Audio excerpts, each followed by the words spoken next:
Do you guys think we're real? What do you think? And then I said, welcome to ADHd20, which is a podcast / show that explores the intersection between ADHD and TTRPGs. And then there were jokes about I stole Matt's line. So that's fine. That's right. I love Good-natured one. Yeah. Be here. Good-natured one. I like it. Yeah. And then Matt's internet died. No, internet died. And now we're back.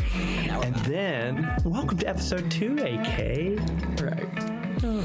All right. What are we going to? Yeah. We do have an outline. Yes, we do. Today, apparently. We're just not going to get to it. We're just refuse. We refuse, everybody. So just sit back and just but first, calm down. We'll tell y'all what we're going to talk about when we're good and ready. Yeah. But first, it is time for tarot. Is it me you're pulling for? Yes. Yeah. That was good. And everybody, I want you to know that Allison Kendrick is extremely good to her word. And during the last episode, she just sent me a deck of tarot cards, Dungeons and Dragons branded tarot cards, and they arrived, and boy, that was a delight. And so I get to pull, even though I have no idea what you're going to tell me what to do today. Okay.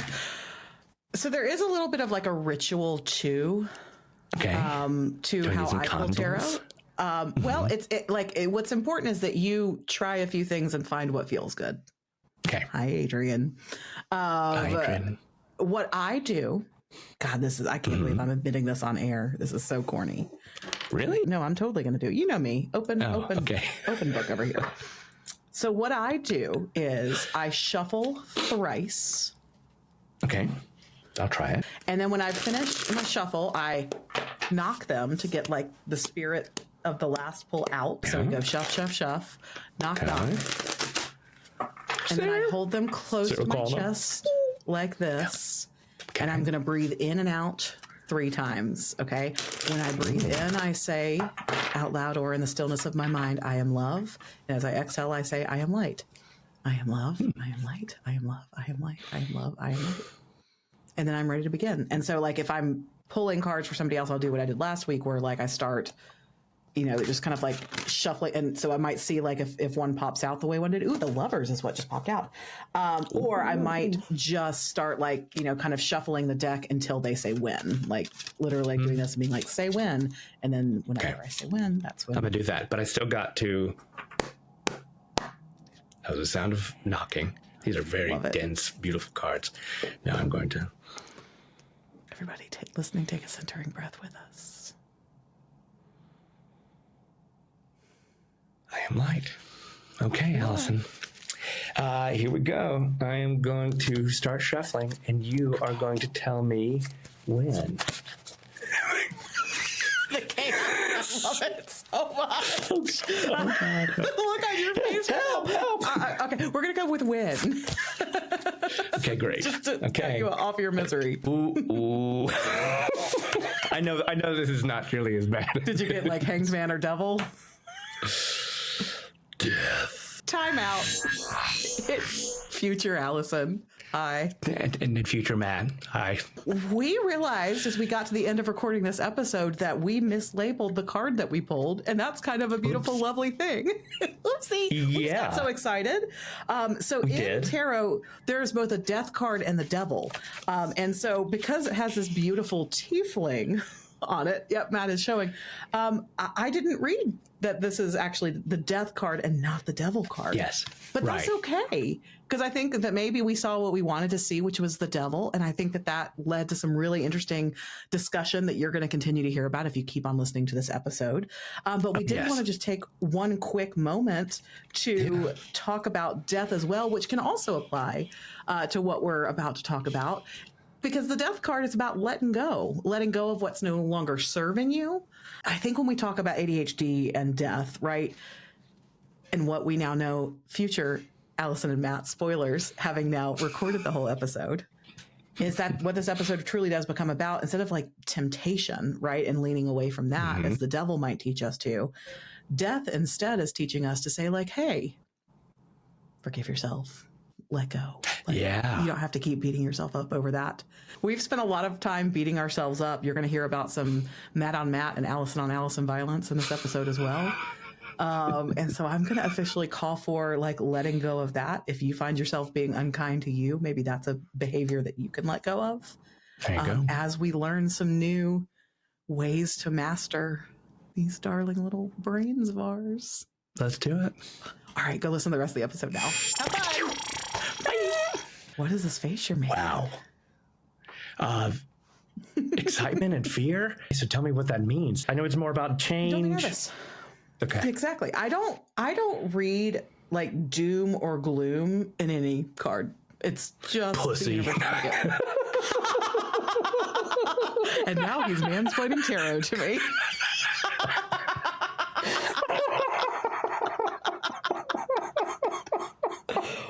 Wow. I've never said that to you. I rarely said that out loud. No, but damn it. You really haven't. That was funny though. So you said, what does that mean? Tarot is about, again, it's a personal thing. It's about interpreting. So what are you seeing in this devil card? Yeah. So immediately, it doesn't scare me too much. It's a beautiful card, as I just showed. Beautiful card. It doesn't scare me too much because my spouse, Lindsay, who I've talked about many times, I started calling her Tiefling, just like, because my brother and his wife call each other Darling and other cute names. And we were like, well, we could have cute names too, but we can't take yours. And so I started calling her Tiefling. And so to me, I've always found red, just Tieflings to be the sexiest of all D&D 5e races. Yeah. And so this is like, I ain't scared. On the other half though, it gets a little scully and a little bit of fire. So what I'm picking up here is beautiful woman, though she is scarred, and then a fire. She is summoning flame, which could be devastating. And then sort of the other half is almost like Illuminati skull, triangle, circle. There is what looks like a sword, and there what looks like some scales, like a balance. Beautiful. Okay, that's what I got. Beautiful. I love, absolutely, you're a natural. I'm 0% surprised. The devil can oftentimes be some sort of herald or warning. How do you want to do this is kind of what the devil is asking. And so it can be with that herald vibe, like warning you to be aware, if not wary, of deals being made, of those you were, in cahoots with. Or it could also just in cahoots. Which is you, by the way. I was like, oh no. But so it can be warning against that. What it's really, for me, especially in this, is an awareness of your surroundings. What is making you feel small and trapped versus what is making you feel liberated, and then finding the balance, much like we decided, like, okay, we're not going to do a roll table, we're going to dive into the dark arts of tarot this season, like, and that's okay. Maybe as long as we don't let it become every single episode. First, a small correction. Some people still believe that Dungeons and Dragons is dallying with the dark arts. Okay, just to be clear. So we were already dallying with the dark arts. We're dibbling. We're dabbling. We do not teach defense against the dark arts in the pocket dimension. No, we don't. Nope. No. Come on in, dark arts. We don't. What we said we were going to do last time is that this card was going to kind of speak to the topic of the episode, and I think this could fit quite well because we haven't even mentioned that the topic of this episode is context switching. You mean the devil known as context switching? Devil known context switching. Context switching is, on paper, a benign thing. As a computer process, it is natural and normal, and it's how we get through our days. Yeah. But as far as productivity goes, the days of everybody getting super excited about being a great multitasker are not just gone. They are trying to be banished, but especially, unfortunately, for people like us, and especially people like me. It's funny because context switching, when you said, hey, let's talk about context switching, I was like, surely we've talked about it. No, we haven't. It is such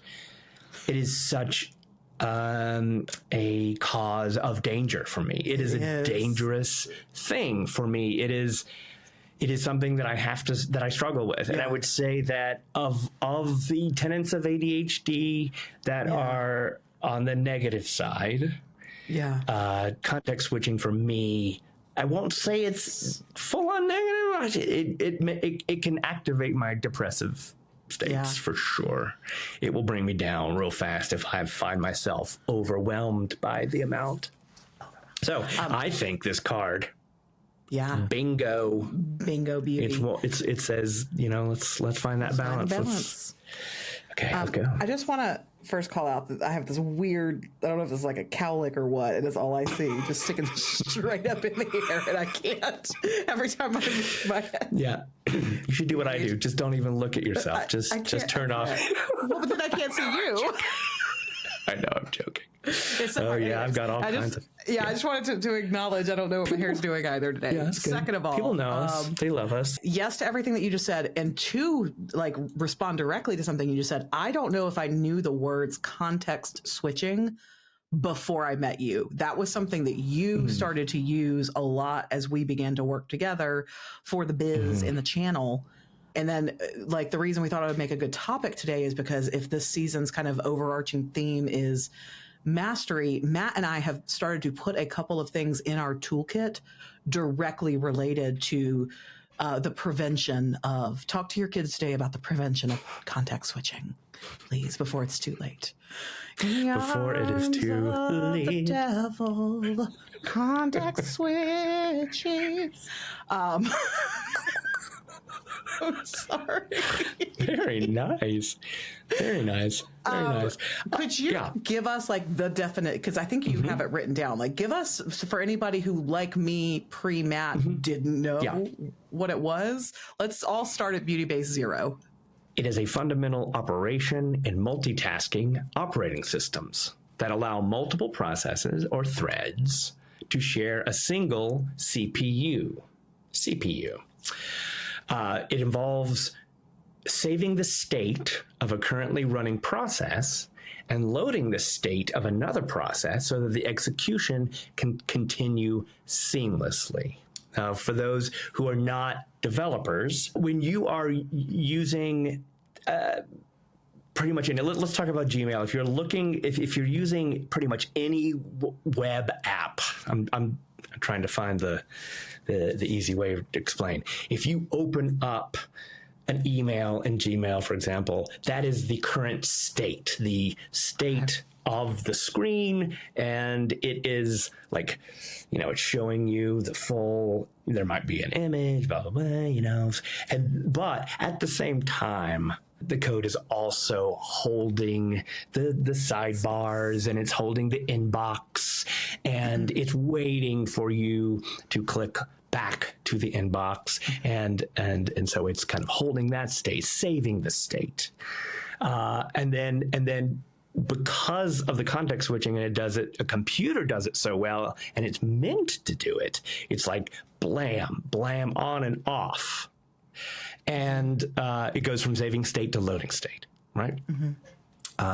So that's a computer. Computers are supposed to do this. And then I don't actually know when it started being applied to human performance, productivity, but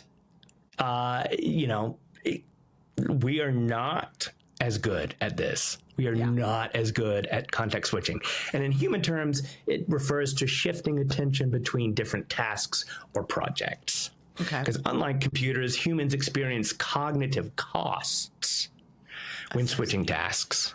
Yeah. And those costs which I will get to in a few seconds, are what lead you to reduced focus and productivity. Yeah. So, for example, number one, there is literally attention residue after switching a task. Ooh. Part of your attention, I know it's gross. It's like being slimed. Attention residue. There's attention residue. So you think you've gone from, working on your spreadsheet, and then you check your email, and you're like, oh, I'm taking a break.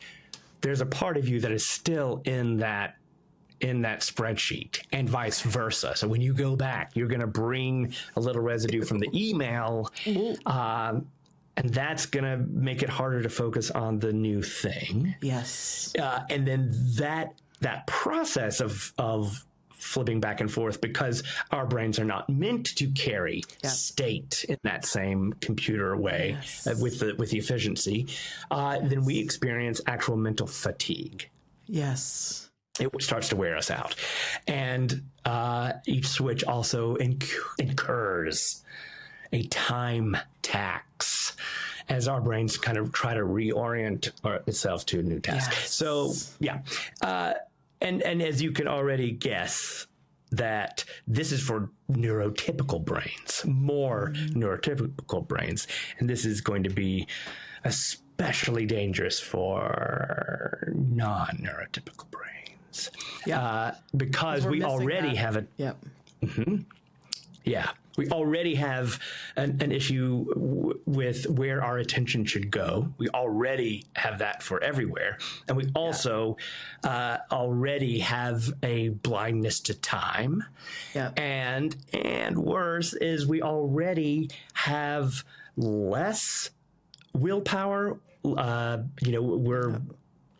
going to have a harder time with mental fatigue because we have less of that willpower juice, and so it's going to take more. And so context switching is bad for us. Yeah, that executive dysfunction, that inability to regulate. I mean, it's why I've complained on Pocket Dimension Live before. I don't usually eat lunch during the week, even though I am hungry. Yeah. Because there's a part of my brain that knows, like, once I get up out of my chair and like go to the kitchen and switch to the context of like Allison and life, making and consuming food, it's going to be a long, long time before I get back into whatever like work mode I was in prior to it. It's why, like, we have to, like, have blocks during the day that we respond and even read emails or are online on Slack, Discord, any of the communications tools we use. Because that one little, like, ooh, can you just take a look at this for a second? And so nobody's ever making like a big ask, right? But like to take us out of what we were doing, put us into something else, and then like to frame it as residue, literally. But that's the thing, is like, I can't just check my email, because people are like, well, just monitor your email and only respond if it's a hot no. Because now what happens is I saw somebody write me an email and I'm only thinking about that email now and what I want to say to that person now that I'm back in my spreadsheet. I can't rip myself away. Oh man. So that's true. So you, Matt, had brought this idea of context switching and kind of like, down with context switching many moons ago. Yes. Now, I will back up just a second to say that there are a lot of people in the ADHD community. I know this because I had some coaching this week with a group, and that topic about lunch happened. The irony is that getting up to eat lunch will immediately give switch context. However, eating that lunch is also far better for our brains. Yes, anyway. Exactly. Oh yeah, it's a toxic thought that I have. I'm not telling you it's a good thought. No. I'm not advocating for not eating lunch. I'm telling you about the gremlins in my brain that... There's no way to not context switch, by the way. There's no way. That's not what we're saying. You can't... No. It's just the idea of trying to curb it when and where you can. You can. Well, and it's because there I go catastrophizing, right? Like what's probably going to happen is I'm going to get up, I'm going to eat lunch, I'm going to feel better, to your point. I'm going to come back with a refreshed and rejuvenated sense of energy and purpose in my day. But in my head, I'm like, I'm going to get lunch, then I'm not going to be able to do it, and then this is going to happen, and then nobody's going to want to work with me, and then I'm going to be poor, and then I'm going to live in a box. Like, I go just to the worst case scenario from that context switching, where I've gone from like, I'm going to eat lunch to like, nobody's going to love me and I'm going to live in a box. And it's like, there was an ocean between those things, but I got there in a rowboat. And that's ADHD, folks. So Matt and I, because of this awareness, to your point, that we can't cut it completely, but there are like helps that we can give ourselves the help action. There's our first TTRPG reference of the day. So one of the things that we have recently done is Matt and I last season recorded ADHd20 on Monday afternoons in the middle of a workday, like between doing other work things and before doing other TPD things. We were just trying to like shove this time shoehorn it in. And I was always finding a reason like, ooh, I haven't showered today. My hair looks bad. Like whatever, like the dumb I've got this meeting has come in. I was finding excuses because it didn't naturally fit into the flow. And so we have said with this season, we're coming to you on a Friday. We do Pocket Dimension Live. So we're already in like the flow of like content creation, Pocket Dimension things. If we're doing TPD Live, we're already showered. We've already done our hair. We've already picked out a cute outfit. Usually, You always look adorable. You do. You do. No, you. You do. Wow, we just lost the entire audience. They just walked out. I heard them exit in that moment. But like, so there's less context switching. Now we can have more time on Monday to do work thing and like stay in the workflow until the very end of the day when it's time to do the TPD flow. And like, or just putting things in. So like I block my calendar now. So I have like Pocket Dimension time and Bivens Brothers creative time and like my own personal client work time. And I try not to let them overlap so I can get into like, I got this for a 4-hour chunk. Because before I started doing that, I was just responsive to everything. So my life was just one big context switchboard, which means nothing was getting done because I was responding to everything instead of saying, no, this is my dedicated chunk of time. Yes. And this one small change, which doesn't sound like it's a lot, just switching a day, but because our brains also get stuck more on things like, they get stuck on all of the things. It's part of the broken attention for me to worry about bathing, wearing the right thing. Will we have time to, recording? What are we going to talk about? Like that is always going to go on, whether I want it to or not. It's always going to happen. But by removing even the reason to worry about that on a Monday and instead just have it on a Friday in the morning and, two for one, pop. That helps. That just a tiny little thing. It helps so much. You've heard of a lot of people who have the same outfit over and over and over.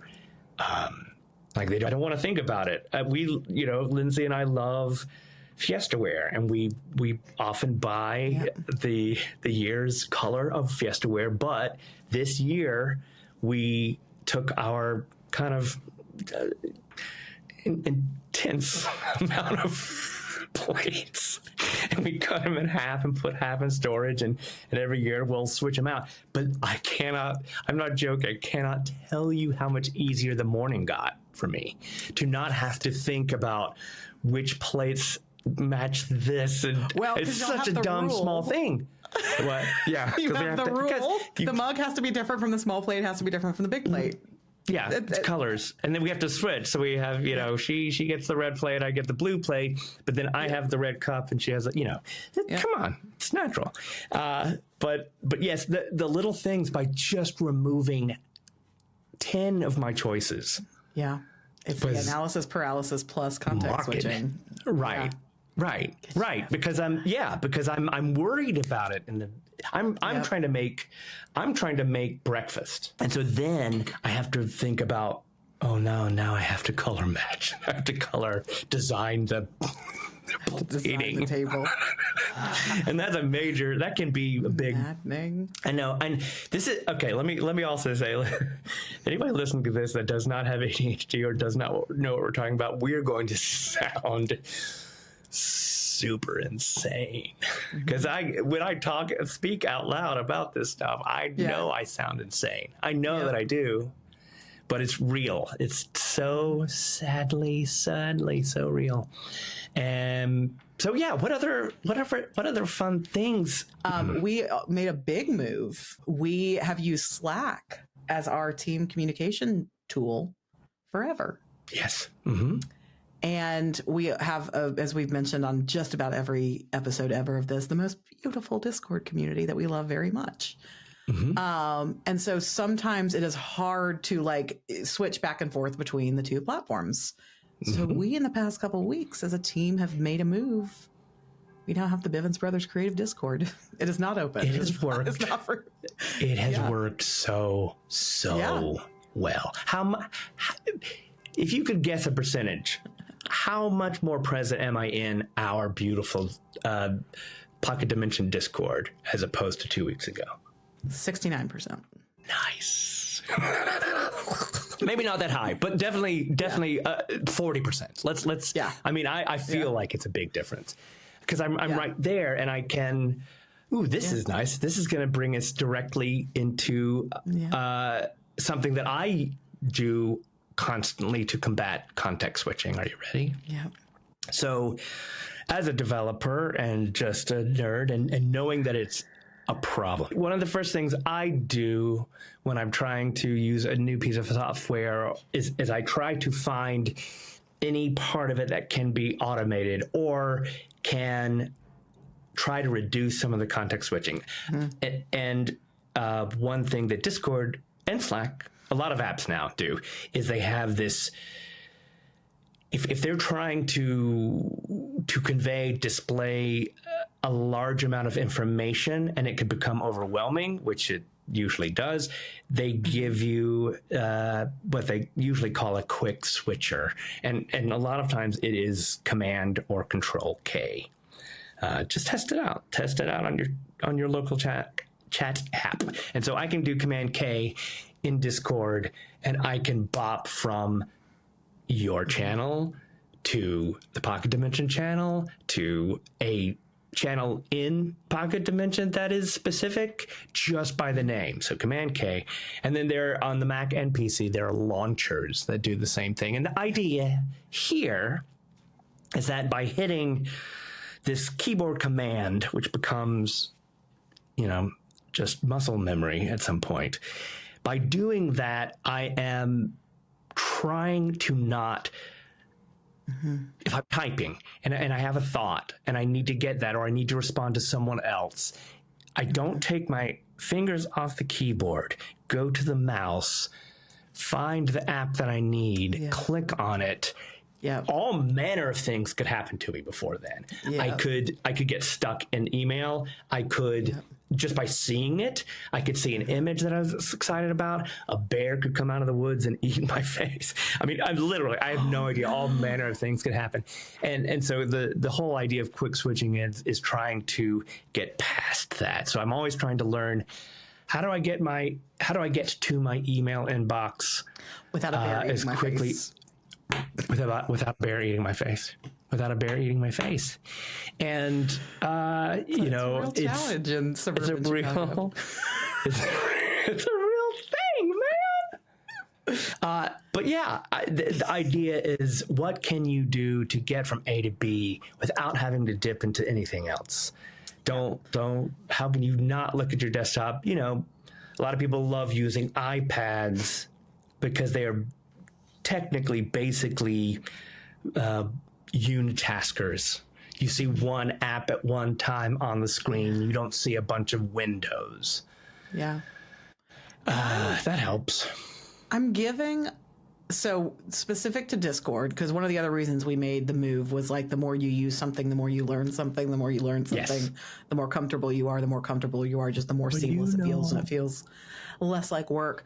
I am somebody who is always in our Discord, probably too much. I probably need to be in our Discord less.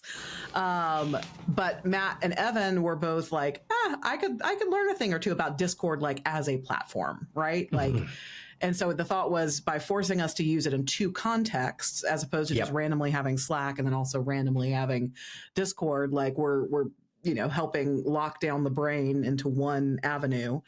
One then challenge though that has opened up for me is that, like, because I am so easily distracted by the shiny, like, ooh, people are talking about fun things. I haven't had to yet, but the day may come where I may have to create a completely separate account to access the Bivens Brothers creative server.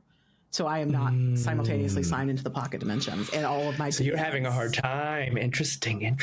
I'm not having I won't say I've been better about managing it than I worried at first that I would be, but I'm aware of the fact that may need to be my like go nuclear option, because in Discord you can switch accounts. So I might have to have like a completely locked down. It's like the same reason, and we've talked about this before in the episode last season when you came for me. Yeah. No, when my that's not what happened. I am kidding. But when we did talk about my phone addiction, and that's like the reason I shared. I don't get notifications for any social media platforms because I'm already on them plenty. I don't need notification. I will be there to check it eventually. Right. So I like that way when I pick up my phone, I'm like, I don't go like, oh, somebody responded to my Facebook post. Let me go do that. That could happen with me with Discord. So at some point I may have to separate them. So when I'm doing business things, I'm in the business context. And when I'm doing fun things, I'm in the fun context. And if you're lucky like me, business and fun, there's very blurry lines between those two things. And that's how it should be. So if this is the first time that you're hearing of context switching, try blocking your work calendar for one, like, and sit and think about it in whatever time of day is best for your brain. And then go day by day and say, like, and it doesn't, like, the less you can switch, the bigger the blocks can be, I think is what I'm trying to say, the better. Yes. So try, because I've tried to do this before where it's like hour by hour, and that's way too much context switching. No. So in fact, I have thoughts. I have thoughts about that. I know that everybody probably knows what time blocking is, but just in case you don't, it's the concept. Apparently, even Ben Franklin, he seems to be credited with the father of time blocking. He flew a kite attached to metal in a thunderstorm. Or because that wasn't the ideal time to fly a kite with a key attached, you guys. I don't know. More recently, this guy named Cal Newport wrote a book called Deep Work. So it's the concept of, yes, just what you said, taking a calendar, looking at your week, finding the chunks of time that you want to do that kind of deep work. Now, one thing that my coach warns against is there is time blocking where you are trying to say, from this time to this time, I want to work on this project or this thing.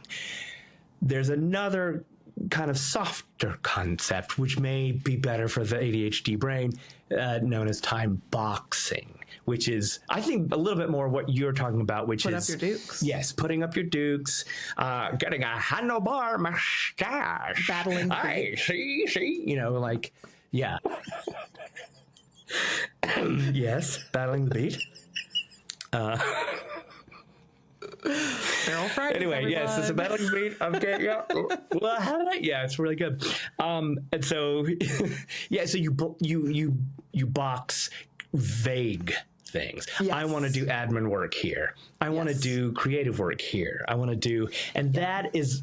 I cannot do blocking. I can only do boxing. Because that makes sense. I get into a cycle where if I don't get the thing I want to be working on at that moment done, then with all that mess, I then add on top of it some, Matt Bivens boxing where I punch myself. Matt on melee, Matt on Matt boxing. And that's not good at all. You don't want that. So the point is not to make yourself feel bad when you don't get to something. It's like, hey, here's the time. I know my brain. Like I have the flip brain to yours. Early in the morning has to be easy stuff. Yeah. Small wins. I can't eat the frog or whatever they say. Gross. But I say in the afternoon, I can usually get into a hyper-focus phase. Yeah. Well, I thank you. I did not know that there was a distinction. So what you're saying is like time blocking is more like I'm going to work on this project at this time versus it tends to be.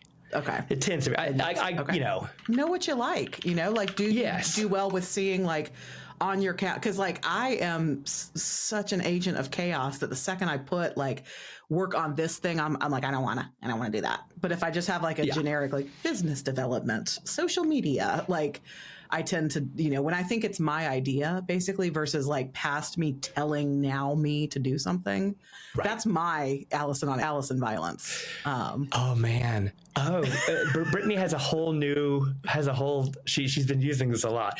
Your inner punk rock teenager. Yeah. That's who's fighting you. But yes, to your point, there is going to be a part of your brain if you have ADHD that even if it's something you want to do, even if it's something that is just pure joy, if you have told yourself that you're going to do this, do it. Your inner punk teen might still fight you. And that's the stuff that could bring, true tears to your face is that, and mine is called ambivalent. And honestly, when ambivalent comes out, I was like, okay, I just gotta walk away. So the big question that we asked at the top of this episode to ourselves before we hit record is, can we tie this to TTRPGs? Oh boy, can we? Oh boy, can we ever? It being the concept of context switching. So I have a spicy take immediately, and I know that people will not agree with this, but especially in the age of TTRPGs being designed every day that are trying to, quote unquote, solve, quote unquote, issues that they have with Dungeons and Dragons. It involves finding new mechanics for combat, let's be honest, because role-playing can be done without dice, it can be done without anything. You can just start talking and say, I'm stepping up to the throne and sitting down, and I pull out my sword and I do a little dance. What do you think? I shall smite you a second time. See, we just role-played. That's exactly what role-playing is. Just kidding. But I would argue that particularly in Dungeons and Dragons, the movement, the scene change from a role-playing encounter to a combat encounter feels like a major context switch to me. A major context switch. If, especially, you're not as practiced, you're not as experienced. I've seen people do it in Dungeons and Dragons extremely well, but I think our excitement over non-D&D games that we've grown to love over the years, DC-20, Daggerheart, that is one of the main issues that a lot of these designers have, is they want to reduce that context switching. Please go, AK. You just like... And you even mentioned, just pulling back the curtain for a second, you had said you were going to bring up combat, so that like that part's not the new part, but those who are the best at that, both like on the streams that we watch, a la Dimension 20 and Critical Role, etc., right? As well as what we get excited about in game. When you get to end on the perfect cliffhanger, we've had this beautiful role-playing session, we've gotten ourselves into a pickle, and the GM says, and that's where we'll pick up next time. Yeah. The reason there is like always like a big reaction to that, but that it works so freaking well is because like now we're on the same page. We've had our role-playing session. We're going to take a break. We're going to put a pin in it. And then we're going to, like, we all now know we are opening next session. So there is no context switching when you do that. And it's a beautiful, beautiful thing. I would say it is context switching because you're going from gaming to not gaming. But I think your point is something that Brittany, the coach, also tries very hard. It is hard for us to do, but when you do, it makes a huge difference. That if you're working on something and you have to stop for whatever reason, lunch or a meeting or something else, if you then just take a second and you write down where you are in your current space, it gives you that same, and this is where we'll pick up next time. I would also argue, though, this is against what I just said. I would argue that even though it is difficult and even though it doesn't feel seamless to me, to your point, saying, please roll initiative can also provide that break and then gear shift into something else. Yes. My point is just, I don't always want that. I don't always want that level of Interesting. roll initiative. Okay, now we're doing a completely different thing. I'm still in the, I'm still in the zone. I'm still in the zone. But yeah, Brittany says all the time, she's like, you want to help with this, just write down like a sentence of where you are so that you know where you are when you come back and you're not, it doesn't stay with you. You know you've put it down.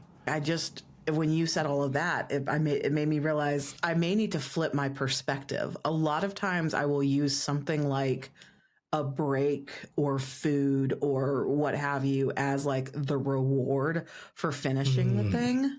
You have to be careful with when you would do this, but it's almost like if you flipped it for like, I'm going to take a break now so I get to come back. Like maybe if you're like close to like finishing something, like so that I get to complete this after work. So I get to like put the cherry on whatever this Sunday is after I've taken a break. Like because that's the thing, like give yourself an exciting cliffhanger to your point, as long as you can come back to it. If you like, because you don't want to, like we've talked about hyper focus and flow and things like that. So that's not what that's not what we're talking about here. Yeah. But when you are starting to like fight it, much like, you've played D&D with your friends for 3 hours now, it's starting to feel a little sloggy, like, and that's where we'll pick up next time. Now I'm re-engaged. I'm entertained again because you've dangled the carrot. I'm going to dangle the carrot at myself. I'm going to be my own mastermind. I'm not going to have an inner punk. I'm going to have an inner puppet master. Ooh, dang.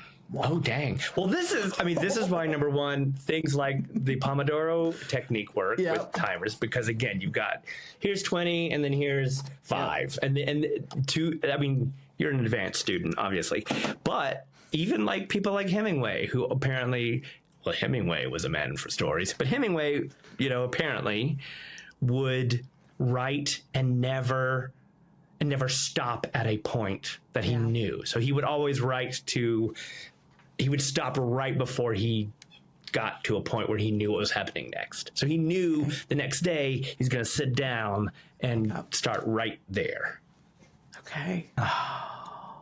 We've solved so many problems today, Maddie. God, I wish it would always work. It's definitely like muscles and habits that you have to work on. But man, when it works, it works. So it does help so much. Yeah. It does help this so is much. The big, thing too that's coming out of this podcast is Matt and I learning how to advocate for ourselves. And hopefully in turn you, dear listener, doing the same, like learning how to say, I don't do well with meetings at that time, or, I need to protect my Tuesdays, like figure out a baby step. Don't boil the ocean. Don't try and do everything at once, but like pick one thing in your schedule that you can affect and just see how you feel. Just see what happens if, we all know nothing's happening Friday afternoon. Come on. Block your Friday afternoon calendar. Do it. Yeah. I dare you. Do it and tell us how good it feels. Do it. Yeah. Busy. Yeah. And if you're the kind of person that lets meetings just willy-nilly your whole day, you do have the power a lot of times to say, okay, it's going to suck, but I am only doing meetings from 2 to 5. Yep. That's going to be brutal. However, how much better is that than... Yeah. Because, if I have scattered meetings, I cannot work. I cannot get done. No. And bonus point, you can get meetings that should have been emails to end if you have to jump to another meeting. Bang. So you might as well stack them. Stack them to the heavens. Stack them to the heavens. One meeting is to have to go to another meeting. Meetings. This was fun. I am glad that you were the one that introduced me to the concept of, I knew what context switching was. I just didn't know the name for it and how much it affected me until you. So thank you, Matthew. Well, you're welcome. You're welcome, I think.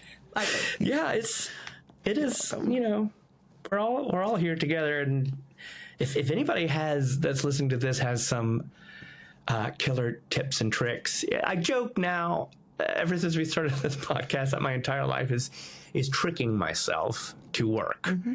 I'm not ashamed of it, but it is true also that I have come to the, you know, I've come to the realization and the acceptance of the fact that I have to trick myself all day to get from A to B, all day. So if you, listener, have some tips and tricks that you could share that would help me trick myself, please let us know. We're listening, reading, watching. I'm literally listening right now. Wow, we were full creepy this episode. Thanks for tuning in, even when we do and say creepy shit, everybody. Tune in next time when we will definitely say and do more creepy shit. Oh my gosh, we most definitely will. Can't stop. Don't stop. ADHD20 is brought to you by The Pocket Dimension, created by Matthew Bivens, Allison Kendrick, Evan Bivens, and Anna Fitzgerald. Our Discord community is where neurodivergent minds and tabletop adventures collide. And it's open to everybody. We would love for you to be a part of it. You'll find the link in our show notes. Want early access and exclusive content? Join us on Patreon, where you can even play in monthly games with us. But the best way to support us is to share ADHD20 with someone who would love it. Thanks for listening. And we'll see you in the Pocket Dimension.